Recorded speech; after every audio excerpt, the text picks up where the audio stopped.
What if there was one thing that you could do that only took a few minutes a day that could help with shoulder pain, neck pain, and lower back pain? Might be worth your time. Want to find out what it is? Stay tuned.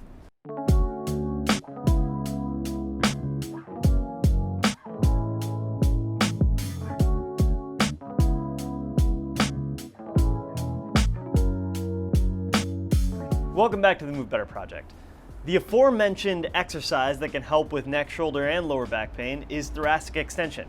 For this, you're going to need either a foam roller or a peanut, which is 2 lacrosse balls taped together. There are a lot of products that are this general shape that you can buy, or you can just do what I did and buy a couple of lacrosse balls and some athletic tape and make your own little peanut. The thoracic spine is what connects the lower back down here to the neck, and it's 12 vertebrae in here, and they all connect to a rib.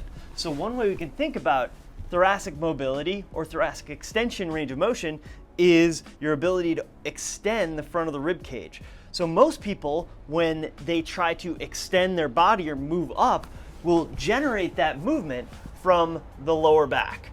It comes from down here. What we want to do today is improve the ability to extend the upper back. So to test your ability to do so, put a finger at your xiphoid process, which is right at the top of your abdominals, right where the front of the rib cage comes in and connects to the sternum. I'm going to put the other finger at the sternal notch, which is right here at the base of my neck. It's a little notch between the 2 collarbones.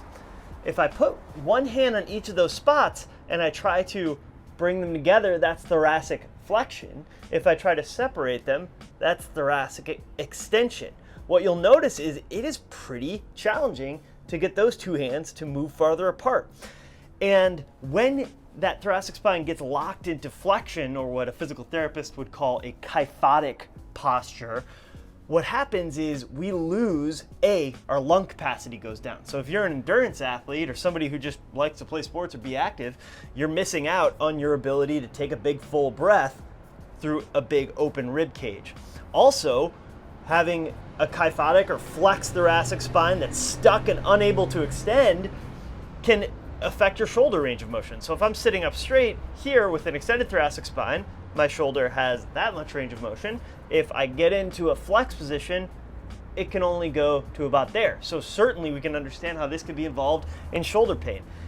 Also, if my thoracic spine flexes, my cervical spine at the bottom is going to be flexed, at the top is going to be extended, or what we call forward head posture.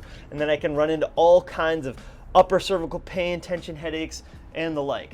And studies have demonstrated that thoracic kyphosis, or this excessively flexed posture, and the inability to extend the thoracic spine is associated with shoulder impingement, which is the most common type of shoulder pain, cervical pain or neck pain, and even lower back range of motion and strength. So definitely something that most people have a problem with and that can affect a wide range of outcomes. So what do we do about it? Well, what we want to do is find a way to mobilize the thoracic spine to get more extended, because you can put your hands here and here all day and try to extend, but you might not make much progress. What we want to do is get those thoracic vertebrae that are stacked on top of each other like this. 1, 2, if I'm facing this way and this is forward, I want one to extend on the next and get each little segment to get a little more extension. Then you add it all together and I'm going to be able to sit up straighter, reach overhead farther, put my neck in a better position to succeed, and so on. So there are 2 implements we can use for this. The foam roller is a little bigger, a little gentler, a little more general. The peanut is going to be a little more specific. This is more, we're mobilizing one segment at a time. There's also 2 ways to approach this. There's with moving the top and moving the bottom. I'll show you what I mean by that in just a moment. But let's do the most basic way first. So I'm going to grab the foam roller.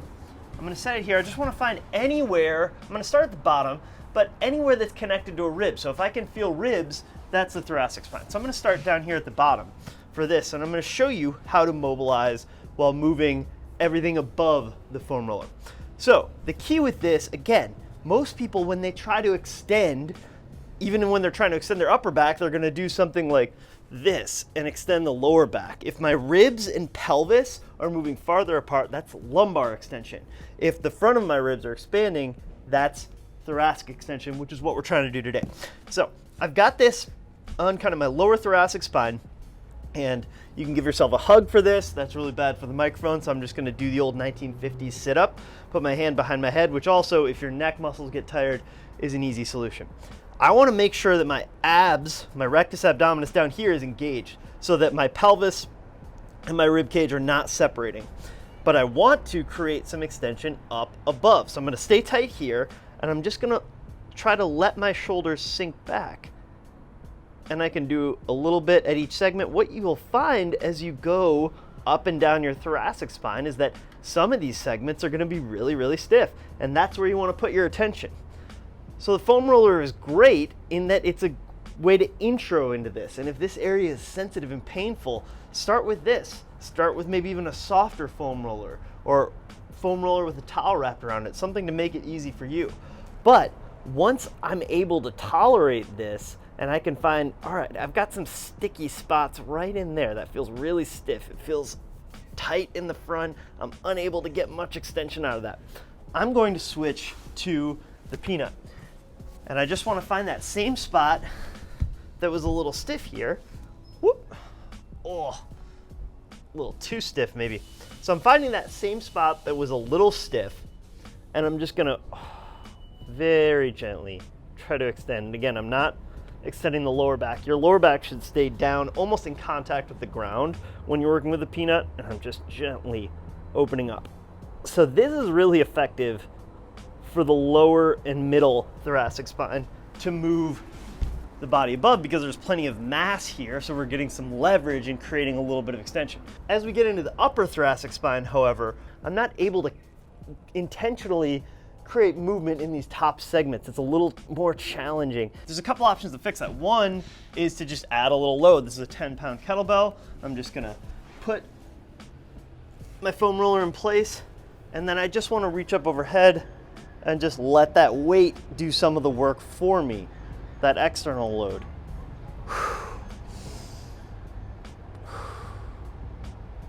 And then the other method, if we can't really get much movement moving the shoulders and head up from above, we can move from below. I'll show you how that works. I need something that's heavy enough. This is kind of borderline, this 44-pound kettlebell.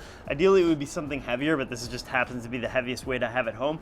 Or a heavy piece of furniture if you have a heavy couch, bed frame, anything that you know is not gonna move. You don't wanna be trying to hold on to something and lift up your dinner table, so just be mindful of that. But I've got my kettlebell here. I'm gonna put my foam roller in position, and I'm gonna be up into these upper thoracic segments near the top of my shoulder blade that for me are really stiff. And I'm just holding on here, and what I wanna do again is I'm gonna engage my abs, hold on to the kettlebell, and then I'm just gonna breathe in, and as I breathe out, I'm gonna keep my abs engaged and just lower my butt down towards the ground. This can be a little more intense. If you have an active shoulder injury, this is probably not gonna be for you. But if your shoulders are okay and you're just feeling stiff in the upper back, or maybe you have neck pain or something else, a very effective way to get some leverage and really create some change, open up your ability to extend the thoracic spine. So let's compare before and after. I'm gonna do my same placement of the two hands, and now I'm able to extend a little more. I'm able to get even further overhead with my reach. Pick some sign for you that represents what your deficit is. Do it before, try a little thoracic extension, do it after. Let me know how it goes. Leave a message in the comments, tell me what you're dealing with, whether this is helpful for you, and also tell me what videos you want to see here on the Move Better Project. Thanks for watching, and I'll see you next time.